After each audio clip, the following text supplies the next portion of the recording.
আসসালামু আলাইকুম। আজকে আমি পাস্তা রান্না করব। তো এই যে দেখেন, আমি এখানে মুরগির মাংস নিলাম, নুডলস পাস্তা নিলাম, ফুলকপি নিলাম, ডাহুরি নিলাম আর আলু দিলাম লগে। তো এখানে আমি সিদ্ধ করে এই যে তেলটাও আমি কড়াইতে বসাই দিতেছি। তো তেলের পরিমাণটা একটু বেশি দিলাম।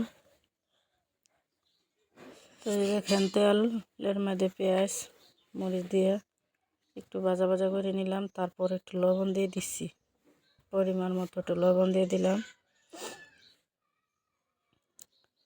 তো এই যে দেখেন, আমি ডিমটাও দিয়ে দিতেছি, একটা হাঁসের ডিম। তো মুরগির মাংস দিব, তো হাঁসের ডিমটাই আমি দিয়ে দিলাম, একটা হাঁসের ডিমই দিলাম। তারপর একটু আদা রসুন দিয়ে দিতেছি, মুরগির মাংস দিছি তাই একটু আদা রসুন মশলা দিয়ে দিতেছি।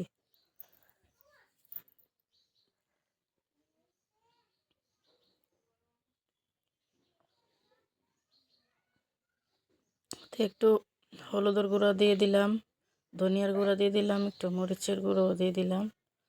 তো দিয়ে আমি মশলাটা কষিয়ে নিতেছি। তো কষানো শেষ। এই যে দেখেন, আমার পাস্তাটা আমি দিয়ে দিতেছি, সিদ্ধ করে রাখছিলাম।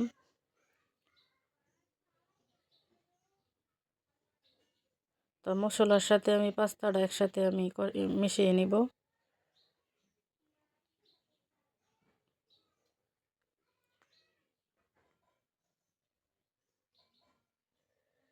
তো আমার মিশানো শেষ হয়ে গেছে। তো এখানে আমি 2টা ম্যাগি মশলা দিয়ে দিতেছি, 2টা ম্যাগি মশলা দিয়ে দিতেছি। তারপর আমি আবার মিশিয়ে,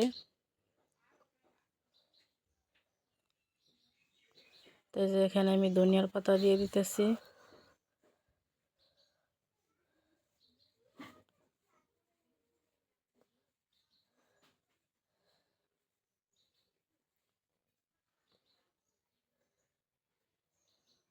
তো ধনিয়া পাতা দিয়ে একসাথে মিশিয়ে নিলাম। তো এখন আমি একটু সস দিয়ে দিতেছি, সসটাও দিয়ে আমি একসাথে মিশিয়ে নেব।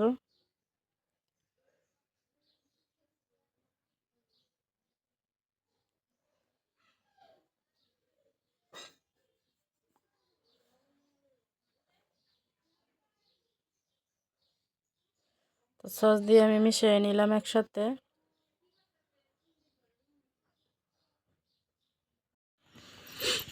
আসসালামু আলাইকুম। তো আমার পাস্তাটা রান্না শেষ হয়ে গেছে। যদি আপনাদের দেখে যদি ভালো লাগে, তো আমার চ্যানেলটা সাবস্ক্রাইব করবেন, লাইক করবেন, শেয়ার করবেন। সবাই বেশি বেশি করে সাপোর্ট করবেন। তো এই যে দেখেন, আমার পাস্তা রান্না শেষ হয়ে গেছে। তো এই যে দেখেন, পাস্তা রান্নাটা কত সুন্দর হয়েছে। তো এই যে দেখেন, আমার পাস্তাটা রান্না করা শেষ। তো আপনারা যদি এভাবে রান্না